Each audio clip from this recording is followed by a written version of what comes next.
Saudara, kedekatan antara Prabowo di Gerindra, Mega di PDIP, dan kini Jokowi di PSI memang bukan rahasia lagi. Prabowo akrab baik dengan PDIP maupun Jokowi. Tetapi hubungan politik antara Jokowi dan Mega hingga kini masih renggang usai pecah kongsi pada Pilpres 2024. Dan sampai saat ini PDIP belum juga memutuskan bergabung ke dalam koalisi pemerintahan. Benarkah Jokowi yang mendukung PSI jadi penghalang koalisi PDIP ke pemerintahan? Pagi ini kita akan bahas dengan sejumlah narasumber, diantaranya politisi PDIP yang juga anggota DPR fraksi PD Perjuangan Andreas Hugo Parera. Selamat pagi Bang Hugo. Selamat pagi Mario. Terima kasih Bang sudah bergabung. Politisi Partai Gerindra Hendarsam Marantoko yang ada di studio. Selamat pagi Bang Hendarsam. Pagi Mario. Terima kasih semuanya. Bang Hugo. Dan juga Direktur Eksekutif Indikator Politik Indonesia Burhanuddin Mutawi. Mas Burhan, selamat pagi. Pagi Mario, pagi Mas Andreas. Selamat pagi Bapak-Bapak, terima kasih sudah bergabung di Dialog Sapa Indonesia pagi hari ini. Saya ke Bang Hendarsam dulu. Bang Hendarsam, bagaimana Anda melihat kakak adik Bang? Tapi kan ini sebenarnya yang jadi pembicaraan satu hari sebelumnya mesra-mesra dengan Pak Jokowi di Solo. Besoknya tiba-tiba bilang kakak adik di depan Mbak Puan. Anggapan Anda? Kita mulai dari mana dulu ya? Dari kakak adiknya dulu ya. Kakak adik itu saya sudah beberapa kali menyampaikan, sebelum Pak Prabowo juga menyampaikan bahwa kakak adik itu bisa dilihat dari beberapa variabel. Sebenarnya ada 3 variabel yang bisa kita lihat. Adalah bahwa PDIP dan Gerindra itu mempunyai kesamaan ideologi ya, nasionalisme, kerakyatan. Nah ini yang merupakan sesuatu hal yang bagi kedua belah pihak, bagi Pak Prabowo dan Bu Mega, bagi PDIP dan Gerindra itu sendiri, itu menjadi sesuatu hal yang merekatkan. Jadi terlepas dari adanya perbedaan posisi ya, perbedaan posisi, hal tersebut tentunya mempermudah bagi PDIP dan Gerindra untuk kemudian mempunyai satu ide dan gagasan terhadap bangsa ini. Nah itu yang pertama. Yang kedua juga milestone-nya ya, kalau kita lihat ke belakang, Pak Prabowo dengan Bu Mega pernah bersama-sama berpasangan. Historinya panjang ya? Historinya panjang, 2009. Dan yang ketiga, hubungan pribadi antara kedua belah pihak. Makanya saya katakan bukan hanya PDIP dan Gerindra yang kakak adik, ya secara politik Pak Prabowo dan Bu Mega ini memang kakak adik di politik ya. Di politik. Tidak sedarah, tapi seideologi. Dan itu, nah makanya kalau kita bisa lihat ya, dari outlook dan cara berpikir Pak Prabowo itu sangat Soekarno sekali kan gitu kan. Dari sisi nasionalismenya, tapi dari sisi ekonomi beliau menganut paham Pak Sumitro. Jadi ini Pak Prabowo ini adalah, saya anggap adalah gabungan dari Bung Karno dan Prof Sumitro. Oke, kalau misalkan dengan PDIP kakak adik dengan Pak Jokowi, ya saya rasa kan itu sama juga ya. Beliau adalah kakak adik juga Mas. Ya saya susah mencari frasa yang tepat untuk itu, nanti Prof Burhan yang ngomong lah. Ya kan? Jadi saya melihatnya bahwa beliau ingin menjaga hubungan dengan semua pihak, bahwa sebagai seorang pemimpin negara beliau harus berada di tempat sebagai kepala negara bagi semua pihak, sebagai semua elemen bangsa, bagi semua tokoh. Oleh karena itu menjalin komunikasi, menjalin hubungan baik bagi Pak Prabowo itu sangat penting, ya kan, tentunya terlepas beliau menyampingkan politik pragmatis, politik praktis dan politik pragmatis, beliau lebih mengedepankan hal tersebut. Itulah mazhab yang dianut oleh Pak Prabowo. Jadi tidak ada tendensi apa-apa, ya kan. Bahkan saya berpikir bahwa mudah-mudahan Pak Prabowo akan menjadi katalisator, akan menjadi katalisator bagi mungkin ada dari pihak teman-teman dari Bang Hugo, ya kan gitu ya, dengan PDIP, dengan Pak Prabowo, dengan dengan Pak Jokowi, ya kan, atau PSI sekalipun, ya kan, ya beliau akan menjadi katalisator. Ya sudahlah, kita kan namanya kan seperti itu. Jadi adanya mungkin sedikit ganjalan dari teman-teman PDIP, tapi ketika melihat Pak Prabowo, oke lah, saya lihat Pak Prabowo-nya kan gitu kan. Begitu juga dengan Pak Jokowi. Pak Jokowi, oke. Saya ke Bang Andre Hugo, bagaimana Anda melihat, tadi kita sudah bahas terkait dengan pernyataan kakak adik dari Pak Prabowo. Kalau dari PDIP sendiri melihatnya seperti apa pernyataan kakak adik ini? Ya, saya kira Pak Prabowo menggunakan analogi yang bagus sekali gitu, tepat gitu, dalam arti gini, secara sosiologis ya, artinya hubungan sosial, hubungan kakak adik itu jauh lebih dahulu gitu daripada hubungan kekuasaan, hubungan politik gitu. Begitupun juga di dalam membangun kesepahaman gitu. Relasi kekuasaan itu bisa mengganggu, tetapi ya kalau kita bicara soal hubungan sosial, pengertian antara kakak dan adik itu akan jauh lebih baik gitu dibandingkan dengan relasi-relasi yang lain gitu. Oleh karena itu saya kira analogi yang disampaikan oleh Pak Prabowo itu seperti tadi juga yang disampaikan oleh Mas Hendarsa, bahwa ya dia menempatkan dia coba untuk ya mempunyai hubungan yang baik dengan semua komponen bangsa ini, tapi dia menempatkan PDI Perjuangan ya sebagai kakaknya mungkin dalam hal ini, juga mungkin dengan Ibu Mega, karena secara partai, secara historis PDI Perjuangan lahir jauh lebih dulu daripada Gerindra.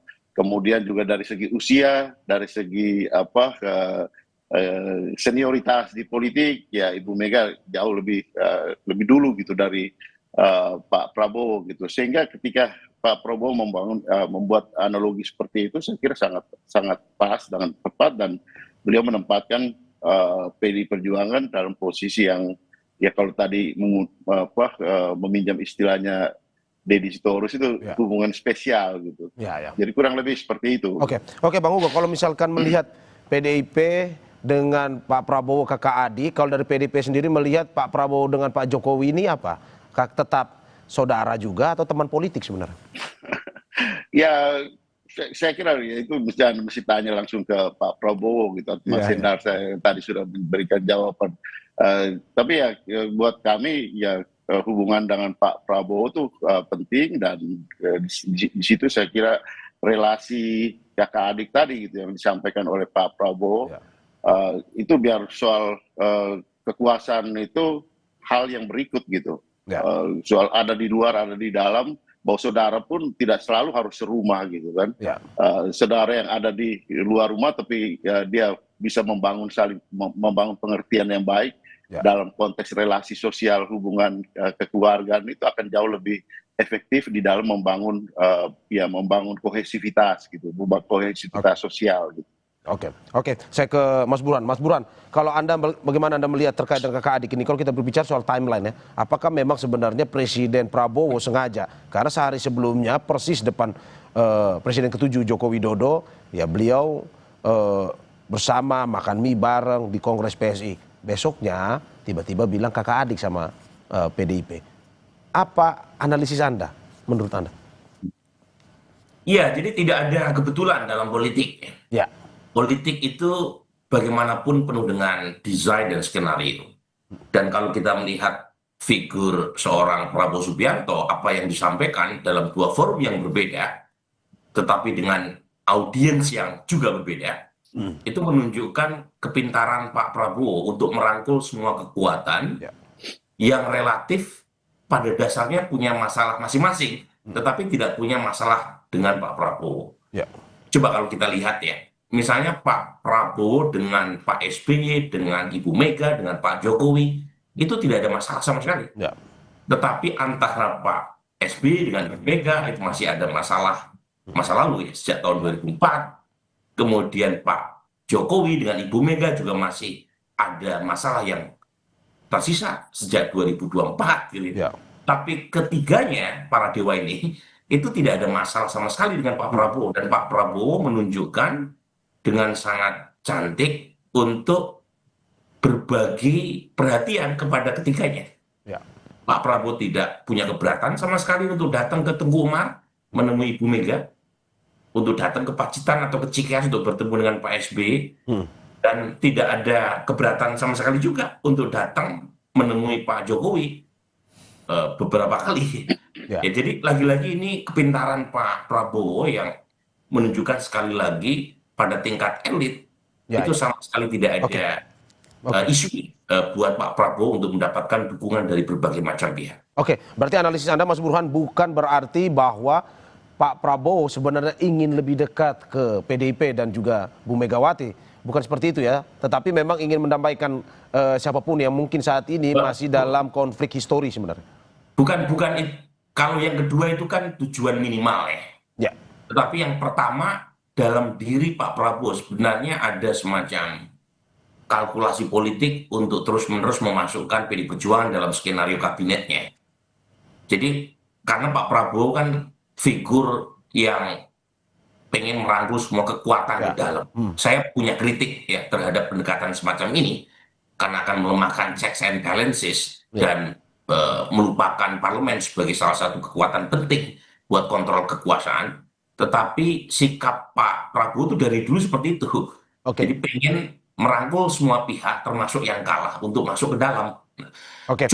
Cuma dia pernyataan terakhir Pak Prabowo di depan Mbak Puan itu menyisakan kesan bahwa sampai sekarang tujuan itu belum tercapai. Kan kata-katanya adalah nggak apa-apa di luar untuk kontrol kekuasaan, tapi tetap sedulur. Artinya persis seperti yang selama ini Bung Andreas Hugo sampaikan bahwa sikap PD Perjuangan itu sebagai mitra strategis, sebagai kekuatan oposisi, tetapi tidak oposisional konfrontatif ya melawan kekuasaan. Kira-kira itu minimal. Sebelum saya ke Mas Endarsam, Mas Burhan terakhir, kalau pada akhirnya tujuan Pak Prabowo ini tidak terjadi, tidak realistis, hitung-hitungan politiknya ambil Ibu Mega atau ambil Pak Jokowi? Begini ya, kalau Pak Prabowo kan tadi maunya dua-duanya. Cuma masalahnya adalah antara keluarga besar PD Perjuangan dengan Pak Jokowi kan masih ada residu yang belum selesai.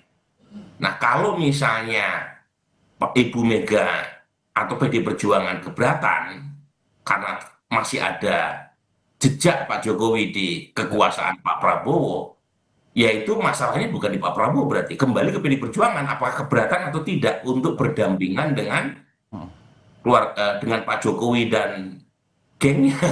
Nah, kira-kira begitu. Jadi masalahnya sekarang kembali ke PD Perjuangan. Bersedia atau tidak, kalaupun toh misalnya masuk ke dalam pemerintahan, itu berdampingan dengan kekuatan yang mendukung Pak Jokowi yang notabene sekarang menjadi bagian dari kekuatan Pak Prabowo juga. Demikian juga kembali ke Pak Jokowi, keberatan atau tidak kalau misalnya PD Perjuangan bergabung.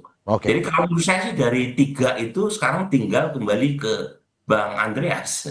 Karena sepertinya Mario, untuk memisahkan antara Pak Prabowo dengan Pak Jokowi meskipun relasinya relasi politik kekuasaan ya sejak 2024, sepertinya sulit karena kembali ke sikap Pak Prabowo. Pak Prabowo itu banyak orang yang mengatakan figur yang loyal, yang setia pada orang, apalagi pada orang yang pernah membantunya. Jangan lupa, Pak Prabowo menjadi presiden itu sudah sekian kali dia coba, sejak tahun 2004 ketika masuk konvensi Partai Golkar. Tapi baru tahun 2024, 2 dekade setelah pertama kali Pak Prabowo mencoba menjadi capres di konvensi Partai Golkar, akhirnya bisa direalisasikan dengan bantuan Pak Jokowi. Jadi memang besar ya kontribusi Pak. Hitungan politiknya juga tinggi ya. Bang Endarsam, saya ini tahan sebentar, saya mau ke Mas Andre. Ini Bang Hugo. Bang Hugo, bagaimana Anda melihat ini? Presiden Prabowo ingin ya ada harmonisasi lah antara Pak Jokowi juga dengan Bu Mega. Tapi bagaimana misalkan diajak nantinya, apakah PDIP bersedia misalkan tetap ada Pak Jokowi, PDIP diajak gabung. Misalkan lupakan mitra strategis di luar, tapi diajak bergabung ke dalam. Ya itu kan pikiran Mario aja itu. Sebentar Pak Prabowo kan sudah bilang tadi gitu, ya menempatkan di dalam hubungan relasi yang ada kakak adik, ya mungkin ada yang lain-lain lagi dalam kaitan hubungan kekuasaan. Saya kira ya hubungan seperti ini juga ya tidak kalah baiknya gitu kan dengan apa yang dipikirkan Mario gitu. Jadi kalau seolah-olah bukan ini ya harus itu gitu. Jadi harus pilih dari salah satunya. Jadi menempatkan dalam posisi relasi seperti itu, saya kira itu mencerminkan bagaimana upaya yang dilakukan oleh Pak Prabowo sebagai figur nomor satu di Republik ini, yang menjalin hubungan baik dengan semua pihak. Saya kira itu adalah hak politik dan hak sosial beliau gitu di dalam membangun relasi kekuasaan. Ya, berarti dengan kata lain PDIP siap ya Bang, dalam arti kalau misalkan diminta untuk bergabung, dalam arti bukan di luar, tapi bergabung untuk menjadi bersama-sama membantu pemerintahan. Ya itu hanya pikiran Mario, itu bukan pikiran Pak Prabowo. Oke Bang Hugo. Saya ke Bang Endarsam. Bang Endarsam, bagaimana Anda melihat ini di satu sisi, seperti Anda bilang juga tadi, Mas Burhan, Bang Hugo juga bilang bahwa ya Presiden ingin sebenarnya ini harmonis saja. Tapi kalau dari hitung-hitungan dari Gerindra sendiri melihat, kalau misalkan pada akhirnya tidak terlaksana, tidak baik misalkan antara Pak Jokowi tidak mau bergabung, ada Ibu Mega tidak mau bergabung, mungkin misalkan ada Pak Jokowi. Siapa pilihan-pilihan yang mungkin akan dilakukan oleh Gerindra, atau bagaimana, tetap seperti ini, seperti saat ini, atau bagaimana? Yang bisa menjawab itu ya Pak Prabowo itu sendiri ya. Jadi saya tidak bisa mendahului. Cuman begini, saya melihatnya positioning di dalam dan di luar itu bukan merupakan sesuatu hal yang fundamental dan yang fundamental lah seperti itu ya. Karena kan gini juga, bisa jadi sama-sama di dalam koalisi, tapi isi dan kepalanya tidak sama.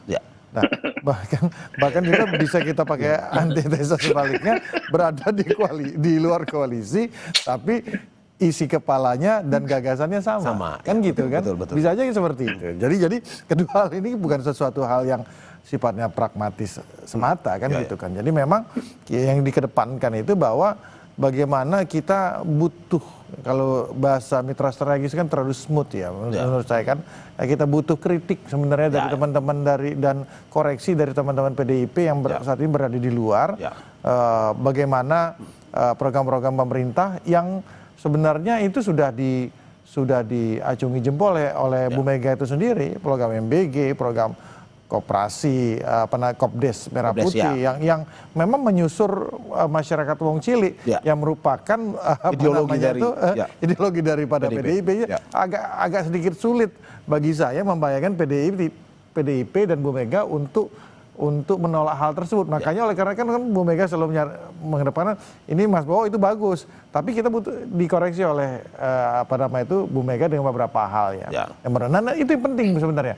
Vitamin itu yang penting. Nah, jadi hal tersebut saya rasa yang harus dilihat bahwa di dalam dan di luar itu bukan sesuatu hal yang bukan sesuatu hal yang kewajiban. Jadi kalau kita di dalam kita harus senada, dan begitu di luar kita harus berbeda, nggak seperti itu juga. Politik kita tidak seperti itu. Harus langsung cair dan konstruktif lah. Oke. Dan pada akhirnya apakah memang melihat hubungan Pak Jokowi dan juga hubungan Ibu Mega ini membuat Pak Prabowo agak susah bergerak atau gimana? Enggak lah, enggak seperti itulah ya kan. Jadi malah disinilah seninya sebagai seorang negarawan untuk melihat mengelola bangsa ini, mengelola ada friksi-friksi di dalam ya kan. Dan untungnya seperti tadi katakan oleh Prof Burhan, untungnya ya kan Pak Prabowo ini tidak pernah mempunyai masalah dengan tokoh-tokoh bangsa ini. Menjadi penengah. Iya, menjadi penengah. Bayangkan kalau yang jadi mungkin kompetitor yang lain kemarin ya kan. Kita akan terpolarisasi kan, itu kan akan lebih gaduh lagi.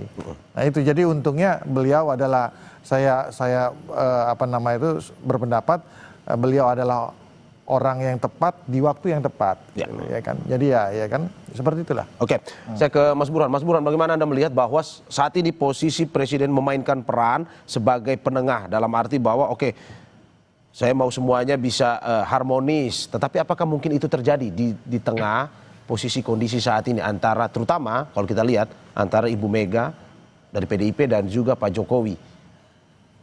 Iya, sebenarnya meskipun PD Perjuangan belum resmi bergabung dengan pemerintahan, tetapi posisi partai sebagai mitra strategis ini sudah menunjukkan kemampuan Pak Prabowo untuk berhasil mendekatkan diri dengan PD Perjuangan.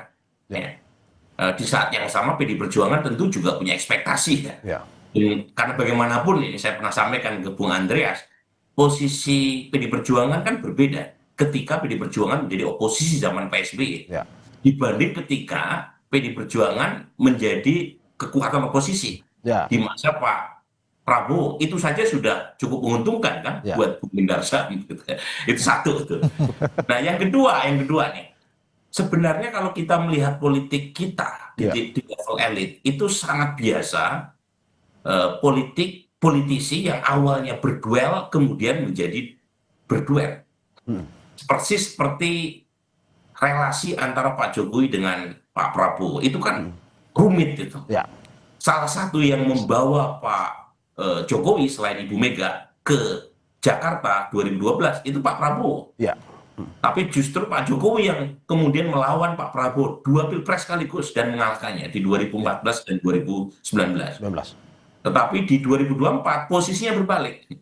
Sementara kita tahu Pak Jokowi dengan Ibu Mega, bagaimanapun Pak Jokowi itu yang membesarkan Ibu Mega. Tanpa tanda tangan Ibu Mega nggak mungkin Pak Jokowi maju sebagai wali kota.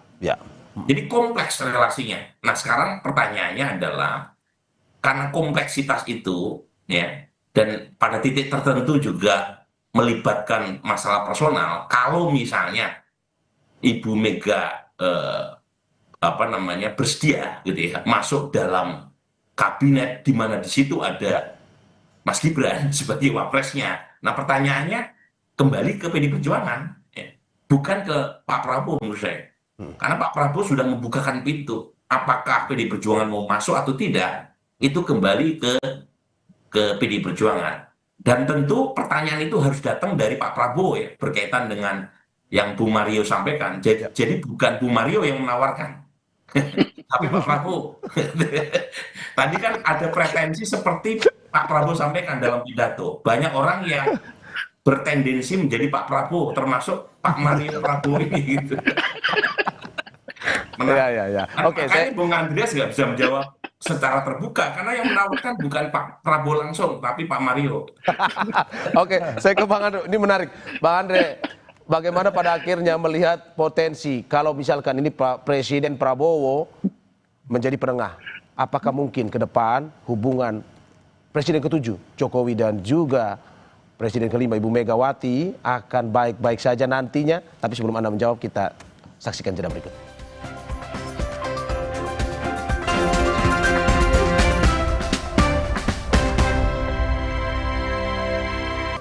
Terima kasih masih di Sapa Indonesia Pagi, saudara, bersama sejumlah narasumber saya. Ada politisi PDIP yang juga anggota DPR fraksi PD Perjuangan Andreas Hugo Parera, politisi Partai Gerindra Hendarsa Marantoko, dan Direktur Eksekutif Indikator Politik Indonesia Burhanuddin Muhtadi. Saya ke Bang Hugo. Bang Hugo, bagaimana Anda melihat, saat ini Presiden Prabowo ingin menjadi penengah. 1.000 kawan terlalu sedikit, 1 musuh terlalu banyak. Itu sering yang dikatakan oleh Presiden Prabowo. Kalau menurut Anda, apakah mungkin saja keinginan Pak Prabowo untuk bisa mendamaikan antara Ibu Mega dan Pak Jokowi ini bisa terrealisasi nantinya? Atau bagaimana dari hitung-hitungan politik PDIP? Ya, itu kan kata Mario seperti yang tadi apa saya sampaikan tadi. Pak Prabowo juga tidak berbicara soal menjadi penengah, dan saya kira yang lain itu udah masa lalu. PDI Perjuangan itu udah masa lalu gitu. Jadi tadi bagus sekali apa yang disampaikan oleh Mas Hendarsa tadi gitu, bahwa ya di dalam satu rumah belum tentu punya pikiran yang sama gitu kan. Betul. Dan saya kira di luar terus kemudian mengingatkan saudara yang ada di dalam. Saya kira itu penting gitu untuk Pak Prabowo juga gitu.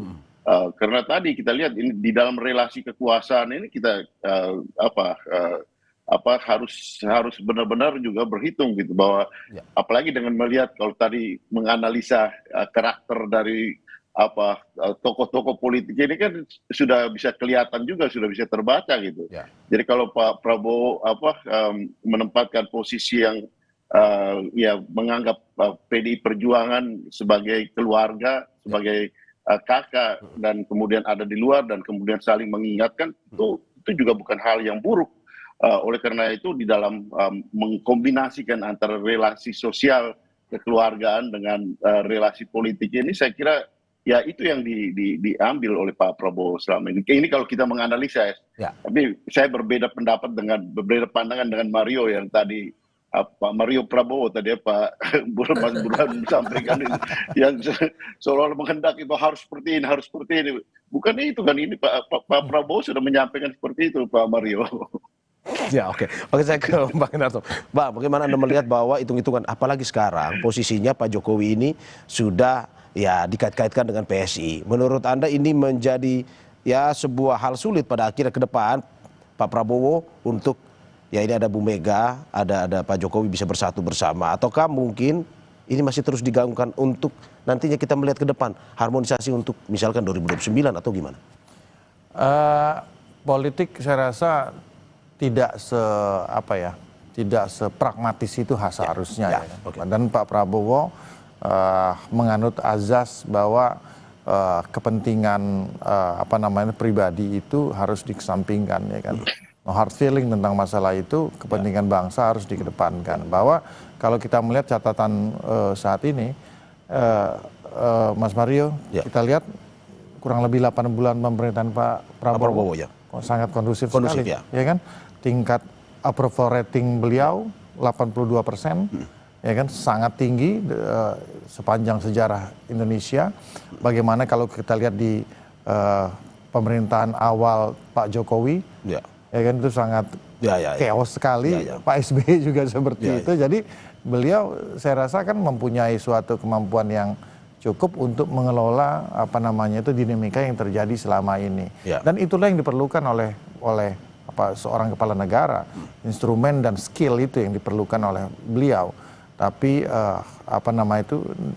tentunya dengan niat yang tulus bahwa udah nanti kalau masalah hitung-hitungan politik ke depan itu tidak, bahwa beliau ingin menjaga hubungan dengan semua pihak. Di satu segmen dan satu acara beliau mengatakan bahwa beliau adalah seorang yang beliau adalah seorang marhaen, ya kan. Di satu sisi kemudian beliau dengan Pak Jokowi juga mensupport, ya kan, berdirinya PSI kan, seperti itu kan sesuatu dua hal yang menurut saya sangat bijak. Pemimpin itu satu yang diperlukan adalah wisdom, dan Pak Prabowo menggunakan bijaknya dan wisdomnya itu dalam berhubungan dan berkorelasi dengan semua pihak. Itu sih yang penting menurut saya. Ya, pada akhirnya Presiden Prabowo ingin melihat bahwa di satu sisi personal harus jalan, dalam arti hubungan personal, hubungan politis pun akhirnya mengikuti. Menurut Anda seperti itu. Kan tentunya itu kedua hal tersebut bisa berjalan beriringan, tapi tentunya juga memang setiap partai kayak gitu kan mempunyai kepentingannya masing-masing. Tapi ya Pak Prabowo tetap berprasangka baik bahwa saatnya ini baru 8 bulan, mungkin jalan belum lama ya, mau jalan 9 bulan, ya kita tepiskan dulu hal tersebut lah ya. Kita ini banyak sekali revolusi yang harus kita lakukan ke depannya, bagaimana program-program kerakyatan beliau ini bisa berjalan. Oke. Seperti Oke, saya ke Mas Buran. Mas Buran, ini kita berbicara terkait dengan soal daya tawar sebenarnya, terutama dari Pak Jokowi, di mana PSI sudah mulai dihubung-hubungkan, terutama ketika Kongres kemarin, dan saat ini dihubung-hubungkan, Pak Jokowi katanya masuk PSI dan segala macam. Menurut Anda, apakah ini membuat daya tawar Pak Jokowi sendiri semakin naik di mata Presiden Prabowo, atau bagaimana sebenarnya? Sebenarnya hitung-hitungan paling mudah untuk dikalkulasi secara berbarengan oleh politisi adalah berapa kursi yang diperoleh oleh masing-masing partai di parlemen. Dan PSI tidak mampu lolos dari lubang jarum 4%, parliamentary threshold. Jadi dari sisi hitung-hitungan matematis, jauh daya tawar PD Perjuangan dibanding PSI. Itu satu, karena bagaimanapun PD Perjuangan pemenang pemilu 2024, meskipun suaranya turun dibanding 2019. Tetapi di atas kertas, suara PD Perjuangan paling banyak di antara semua partai. Itu satu. Yang kedua, nah ketika Pak Jokowi masuk ke dalam ke PSI, itu ada plus minusnya sebenarnya. Plusnya tentu mempertegas asosiasi PSI dengan Pak Jokowi. Karena selama ini kan klaim PSI Partai Jokowi itu datang dari PSI, karena Pak Jokowi tidak pernah masuk secara formal ke PSI.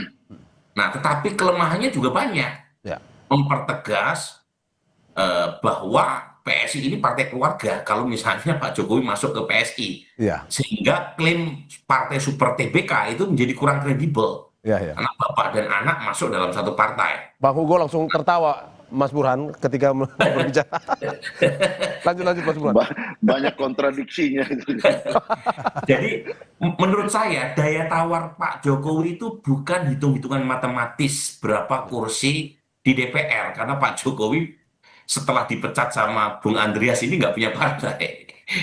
Jadi daya tawar Pak Jokowi adalah kontribusi Pak Jokowi dalam pemenangan Pak Prabowo. Itu jadi historis sifatnya. Sesuatu yang kalau kita lihat karakter Pak Prabowo itu justru sangat bernilai. Oke, berarti bukan untuk 2029 sebenarnya Mas Burhan ya? Bukan untuk perhitungan 2029 Pak Jokowi ini, tapi lebih ke historis membantu pemenangan Pak Presiden. Iya. Oke. Historis, Bung Mario. Jadi karena tadi saya sampaikan, coba lihat orang yang berada di sekitar Pak Prabowo itu orang-orang lama yang setia, karena Pak Prabowo menyantuni mereka semua kan. Iya. Oke, berarti Mas Burhan, Anda mau bilang bahwa Pak Jokowi yang tadi turut berjasa gitu ya, mengantarkan Pak Prabowo sebagai orang nomor satu, pasti punya perasaan untuk tetap menjaga hubungan baik dengan orang yang pernah punya kontribusi besar. Gitu. Ini bukan hitung-hitungan matematis sama sekali, bukan, tapi lebih ke persoalan karakter mungkin ya, Pak Prabowo seperti itu. Oke, Mas Burhan, berarti Anda mau bilang bahwa kalau hitung-hitungan politisnya lebih baik menggandeng PDI untuk 2029 ketimbang PSI dan Pak Jokowi. Nah, jadi Bung Mario ini logikanya itu dalam politik nggak seperti itu. Jadi bukan either or namanya ya, bukan ini berarti yang lain tidak, bukan kayak begitu. Dalam politik itu bukan either or, tetapi dua-duanya kalau bisa. Kalau bisa semuanya lah. Oke. Gitu. Jadi juga kalau saya melihat Pak Prabowo itu maunya dua-duanya. Bukan salah satu di antara keduanya. Dua-duanya kalau bisa masuk gitu. Tapi apakah Anda melihat, dua-duanya, kalau kita melihat kan lebih ke soal bagaimana mungkin hitung-hitungannya, apakah mungkin bisa dua-duanya melihat kondisi saat ini. Makanya tadi saya tanya apakah lebih baik mana hitung-hitungannya untuk 2029 sebenarnya, kalau tidak dua-duanya. Nah, kalau tidak dua-duanya kan seperti sekarang, kondisi status quo, PDI Perjuangan dianggap dan menganggap diri sebagai mitra strategis. Dan itu secara langsung juga sudah cukup menguntungkan buat Pak Prabowo. Ya, seperti kata Pak Prabowo sendiri, menjadi koreksi tapi tetap sebagai sedulur, hubungannya kakak adik. Itu persis tuh relasi antara Pak Prabowo dengan PDI Perjuangan hari ini. Jadi kalau misalnya tidak harus masuk ke dalam, relasi sebagai mitra strategis itu secara politis sudah cukup sudah cukup menguntungkan ya buat Pak Prabowo. Oke, Mas Burhan. Ini menarik. Saya ke Bang Hugo. Bang Hugo, bagaimana Anda melihat bahwa saat ini PSI, tadi kalau hitung-hitungannya PSI dihubung-hubungkan dengan Pak Jokowi. Apakah ini menjadi salah satu saingan juga buat PDI? Ya mungkin di atas kertas tadi, ya tidak sebenarnya. Tapi dengan adanya Pak Jokowi di PSI, apakah mungkin bisa menambah? Ya ini menjadi, ya hitung-hitungannya ya saya lihat ini saingan juga lah dari PDI. Atau gimana? Ya Mario masa nggak bisa membaca peta politik ini. Mario perlu lebih banyak belajar baca peta politik. Tadi sudah banyak dijelaskan oleh ini Mas Burhan tadi gitu. Lihat bagaimana konstelasi dan peta politiknya hari ini. Jadi ya saya tidak mau membahas yang soal yang partai yang lain yang nggak perlu dibahas gitu buat PDI Perjuangan. Tapi masalahnya kalau kita lihat bagaimana Pak Prabowo tadi gitu. Kalau Mario tadi Mas Burhan sampaikan bahwa lebih pada ya either or, kalau kita lihat Pak Prabowo sekarang lebih coba untuk catch all gitu, menangkap semua gitu, menangkap semua, dan saya kira dalam relasi sosial ini baik-baik saja, bagus dan sebagai presiden gitu kan. Tapi ya PDI Perjuangan tentu punya positioning sendiri gitu di dalam melihat politik hari ini dan bagaimana ke depan gitu. Bahwa perjalanan politik ke depan ini masih cukup banyak waktu gitu, 4 tahun lagi, dan kita bekerja bagaimana membenahi partai, soliditas partai hari ini, dan kemudian bagaimana melihat ke depan itu dinamika yang politik yang akan berjalan di dalam proses hari ini gitu. Saya kira Pak Prabowo sebagai politisi yang sangat matang dengan pengalaman yang segudang, ya tentu membutuhkan banyak kawan dan itu yang beliau lakukan selama ini dengan menempatkan terutama fokus dan konsentrasi pada pemerintahan. Dalam hal seperti itu saya kira kita punya pandangan yang sama untuk bagaimana menjaga dan membangun bangsa ini. Tetapi di dalam politik kan relasi kekuasaan yang saya katakan tadi, saya sependapat dengan ya Mas Hendarsa tadi gitu, bahwa meskipun serumah tapi belum tentu orang mempunyai pandangan yang sama gitu, pikiran yang sama. Dan saya kira disitulah tempatnya PDI Perjuangan untuk yang mengingatkan saudaranya kalau di dalam relasi sosial itu gitu, demi kepentingan bangsa dan negara ini. Itu jauh lebih penting daripada ketika kita bicara hanya dari kekuasaan dari hari ke hari. Dan semangat PDI Perjuangan adalah semangat melihat kepentingan nasional, kepentingan bangsa dan negara ini di atas kepentingan-kepentingan yang lebih bersifat kepentingan sesaat gitu. Hanya sekedar untuk ya dapat 1-2 kursi, kemudian di situ kita sudah mengatakan bahwa saya adalah pemenang dari proses ini. Saya kira bukan itu persoalannya, Mario. Oke, saya terakhir ke Bang Hendarsa. Bang, bagaimana Anda melihat bahwa ini bukan soal ya pragmatis tadi Anda bilang, bukan soal 1-2 kursi, tapi lebih ke soal bagaimana hubungan harmonis ini untuk sama-sama membangun bangsa. Tidak ada satu di sini tidak bisa ya ambil yang satu. Yang penting ya semua bisa merangkul. Menurut Anda bagaimana? Mungkin itu yang akan dilakukan oleh Pak Prabowo ke depan untuk terus berusaha, atau hitung-hitungannya seperti apa? Kan ada beberapa variabel yang harus kita lihat, bahwa satu gini ya, kondisi geopolitik kita saat ini sedang tidak baik-baik saja. Dunia di luar itu sedang tidak baik-baik saja. Kondisi global. Kondisi global. Bagaimana negara harus semakin tanda kutip semakin selfish sekarang. Ya kan, harus memikirkan dirinya sendiri. Ya kan, dibandingkan memikirkan negara lain.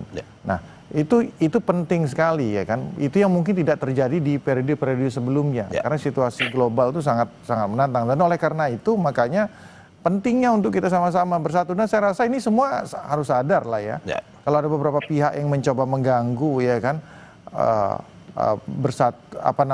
harmonisasi antara yang ingin dibangun oleh Pak Prabowo dengan Pak SBY, dengan Bu Mega, dengan Pak Jokowi, ya saya rasa itu kan infiltrasi dari asing, itulah yang beliau katakan itu. Betul, nah jadi oleh karena itu, ya kan, kalau ketika semua ini bisa beliau orkestrasi dengan baik, ya kan, terlepas daripada masalah-masalah yang di belakang, sejarah ke belakang, tapi kalau kita bersatu, setidaknya bersatu dalam gagasan, ya kan, bersatu dalam program, bagaimana semua ini bisa berjalan dengan baik, bagaimana kita bisa benar-benar berdikari, ya kan, berdiri di atas kaki kita sendiri seperti yang dikatakan oleh Bung Karno.